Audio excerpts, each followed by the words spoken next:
Welcome back. Break ಇಂತ ಮುಂಚೆ ವಸತಿ ಇಲಾಖೆಯಲ್ಲಿ ಭ್ರಷ್ಟಾಚಾರ ನಡೆದಿದೆ ಅನ್ನೋ ಆರೋಪವನ್ನ ಬಿಆರ್ ಪಾಟೀಲ್ ಮಾಡಿದ್ದನ್ನ ಕೇಳಿಸಿಕೊಂಡ್ರು. ಇದೀಗ ಮತ್ತೋರ್ವ ಕಾಂಗ್ರೆಸ್ನ ಹಿರಿಯ ನಾಯಕ ಎಚ್.ಕೆ. ಪಾಟೀಲ್ ಅವರು ಕೂಡ ಸರ್ಕಾರ ಸರಿಯಾಗಿ ಕಾರ್ಯನಿರ್ವಹಿಸ್ತಾ ಇಲ್ಲ, ಈ ಭ್ರಷ್ಟಾಚಾರವನ್ನ ತಡೆಗಟ್ಟೋ ವಿಚಾರದಲ್ಲಿ ಅಂತ ಹೇಳಿ ಪತ್ರವನ್ನೇ ಬರೆದು ಬಿಟ್ಟಿದ್ದಾರೆ.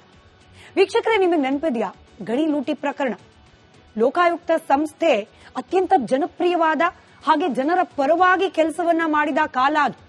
ಅದರಲ್ಲೂ ನಿವೃತ್ತ ನ್ಯಾಯಮೂರ್ತಿ ಸಂತೋಷ್ ಹೆಗಡೆ ಅವರು ಈ ಗಣಿ ಹಗರಣಗಳ ತನಿಖೆ ಮಾಡಿ ಮಾಡಿ ನಿವೃತ್ತಿನೇ ಆಗಬಹುದು.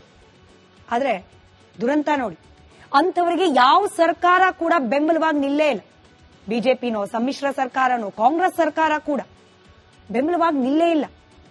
ಹೋಗ್ಲಿ, ಈಗಲಾದ್ರೂ ಗಣಿಗಾರಿಕೆ ವಿಚಾರದಲ್ಲಿ ಹಗರಣಗಳು ನಿಂತು ಹೋಗಿದ್ಯಾ ಅಂತಂದ್ರೆ ಖಡಾಖಂಡಿತವಾಗಿ ಇಲ್ಲ ಅನ್ನೋ ಲೆಕ್ಕವನ್ನ ಎಚ್.ಕೆ. ಪಾಟೀಲ್ ಕೊಟ್ಟಿದ್ದಾರೆ. ಆ ಬಗ್ಗೆ ಒಂದು ವರದಿ ನಿಮ್ಮ ಮುಂದೆ.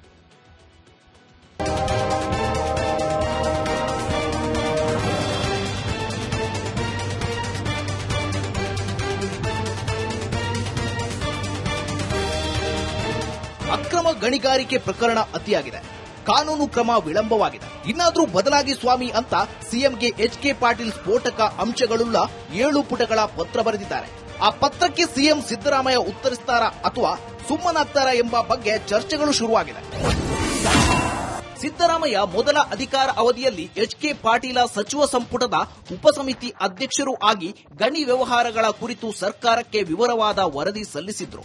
ಗಣಿ ಅಕ್ರಮದ ಕೇವಲ 7.6% ಪ್ರಕರಣಗಳು ತನಿಖೆಗೆ ಒಳಪಟ್ಟಿವೆ. ಕೇವಲ 0.02% ಪ್ರಕರಣಗಳಲ್ಲಿ ತನಿಖೆಯಾಗಿದೆ.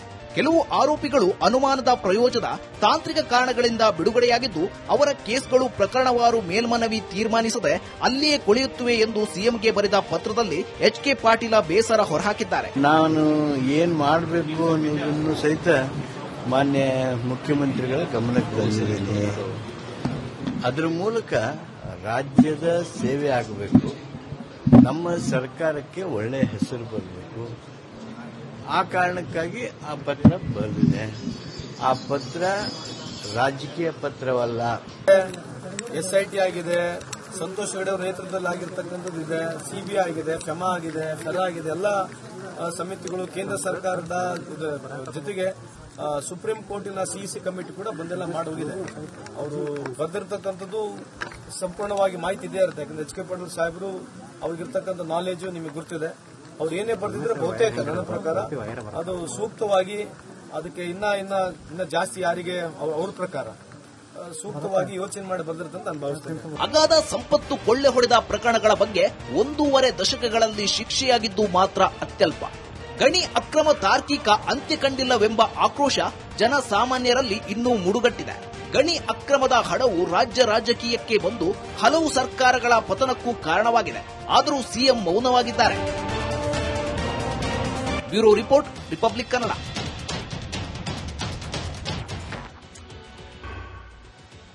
Welcome back. ಬ್ರೇಕ್ ಇಂತ ಮುಂಚೆ ವಸತಿ ಇಲಾಖೆಯಲ್ಲಿ ಭ್ರಷ್ಟಾಚಾರ ನಡೆದಿದೆ ಅನ್ನೋ ಆರೋಪವನ್ನ ಬಿಆರ್ ಪಾಟೀಲ್ ಮಾಡಿದ್ದನ್ನ ಕೇಳಿಸಿಕೊಂಡ್ರು.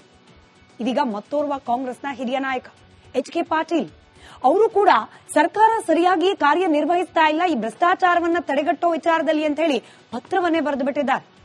ವೀಕ್ಷಕರೇ, ನಿಮಗೆ ನೆನಪಿದೆಯಾ ಗಣಿ ಲೂಟಿ ಪ್ರಕರಣ? ಲೋಕಾಯುಕ್ತ ಸಂಸ್ಥೆ ಅತ್ಯಂತ ಜನಪ್ರಿಯವಾದ ಹಾಗೆ ಜನರ ಪರವಾಗಿ ಕೆಲಸವನ್ನ ಮಾಡಿದ ಕಾಲ ಅದು. ಅದರಲ್ಲೂ ನಿವೃತ್ತ ನ್ಯಾಯಮೂರ್ತಿ ಸಂತೋಷ್ ಹೆಗಡೆ ಅವರು ಈ ಗಣಿ ಹಗರಣಗಳ ತನಿಖೆ ಮಾಡಿ ಮಾಡಿ ನಿವೃತ್ತಿನೇ ಆಗಬಹುದು. ಆದ್ರೆ ದುರಂತ ನೋಡಿ, ಅಂತವರಿಗೆ ಯಾವ ಸರ್ಕಾರ ಕೂಡ ಬೆಂಬಲವಾಗಿ ನಿಲ್ಲೇ ಇಲ್ಲ.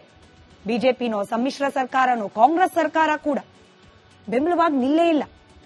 ಹೋಗ್ಲಿ, ಈಗಲಾದ್ರೂ ಗಣಿಗಾರಿಕೆ ವಿಚಾರದಲ್ಲಿ ಹಗರಣಗಳು ನಿಂತು ಹೋಗಿದ್ಯಾ ಅಂತಂದ್ರೆ ಖಡಾಖಂಡಿತವಾಗಿ ಇಲ್ಲ ಅನ್ನೋ ಲೆಕ್ಕವನ್ನ ಎಚ್.ಕೆ. ಪಾಟೀಲ್ ಕೊಟ್ಟಿದ್ದಾರೆ. ಆ ಬಗ್ಗೆ ಒಂದು ವರದಿ ನಿಮ್ಮ ಮುಂದೆ.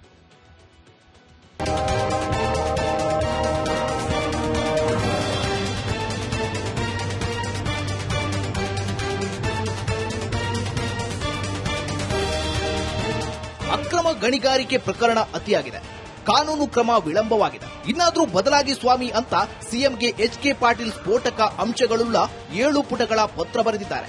ಆ ಪತ್ರಕ್ಕೆ ಸಿಎಂ ಸಿದ್ದರಾಮಯ್ಯ ಉತ್ತರಿಸ್ತಾರಾ ಅಥವಾ ಸುಮ್ಮನಾಗ್ತಾರಾ ಎಂಬ ಬಗ್ಗೆ ಚರ್ಚೆಗಳು ಶುರುವಾಗಿದೆ.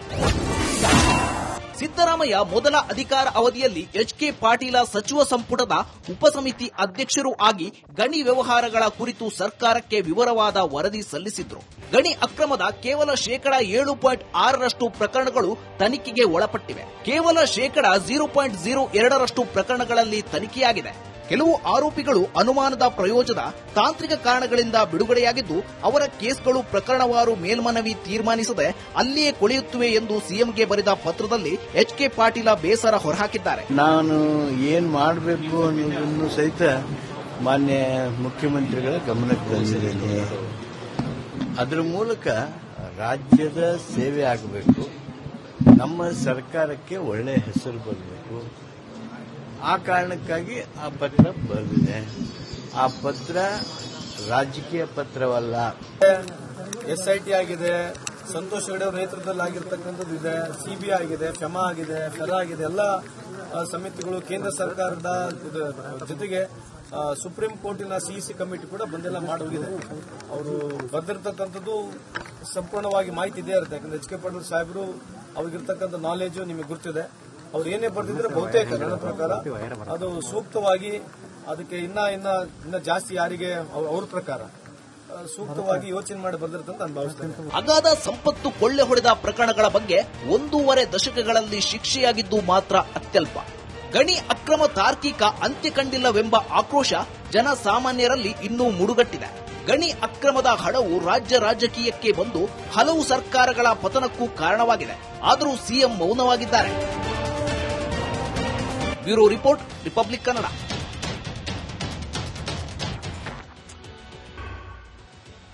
Welcome back. ಬ್ರೇಕ್ಗಿಂತ ಮುಂಚೆ ವಸತಿ ಇಲಾಖೆಯಲ್ಲಿ ಭ್ರಷ್ಟಾಚಾರ ನಡೆದಿದೆ ಅನ್ನೋ ಆರೋಪವನ್ನ ಬಿಆರ್ ಪಾಟೀಲ್ ಮಾಡಿದ್ದನ್ನ ಕೇಳಿಸಿಕೊಂಡ್ರು.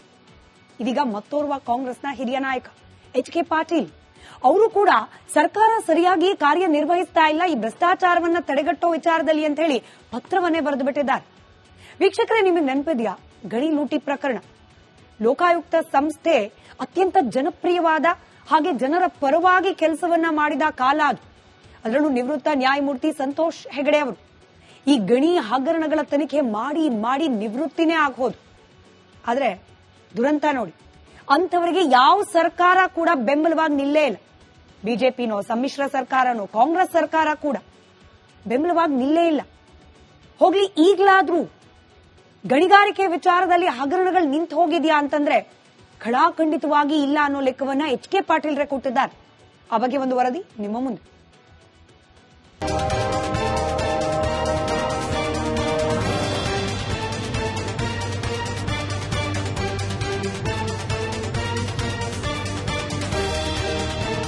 ಅಕ್ರಮ ಗಣಿಗಾರಿಕೆ ಪ್ರಕರಣ ಅತಿಯಾಗಿದೆ. ಕಾನೂನು ಕ್ರಮ ವಿಳಂಬವಾಗಿದೆ. ಇನ್ನಾದ್ರೂ ಬದಲಾಗಿ ಸ್ವಾಮಿ ಅಂತ ಸಿಎಂಗೆ ಎಚ್.ಕೆ. ಪಾಟೀಲ್ ಸ್ಫೋಟಕ ಅಂಶಗಳುಳ್ಳ 7 ಪುಟಗಳ ಪತ್ರ ಬರೆದಿದ್ದಾರೆ.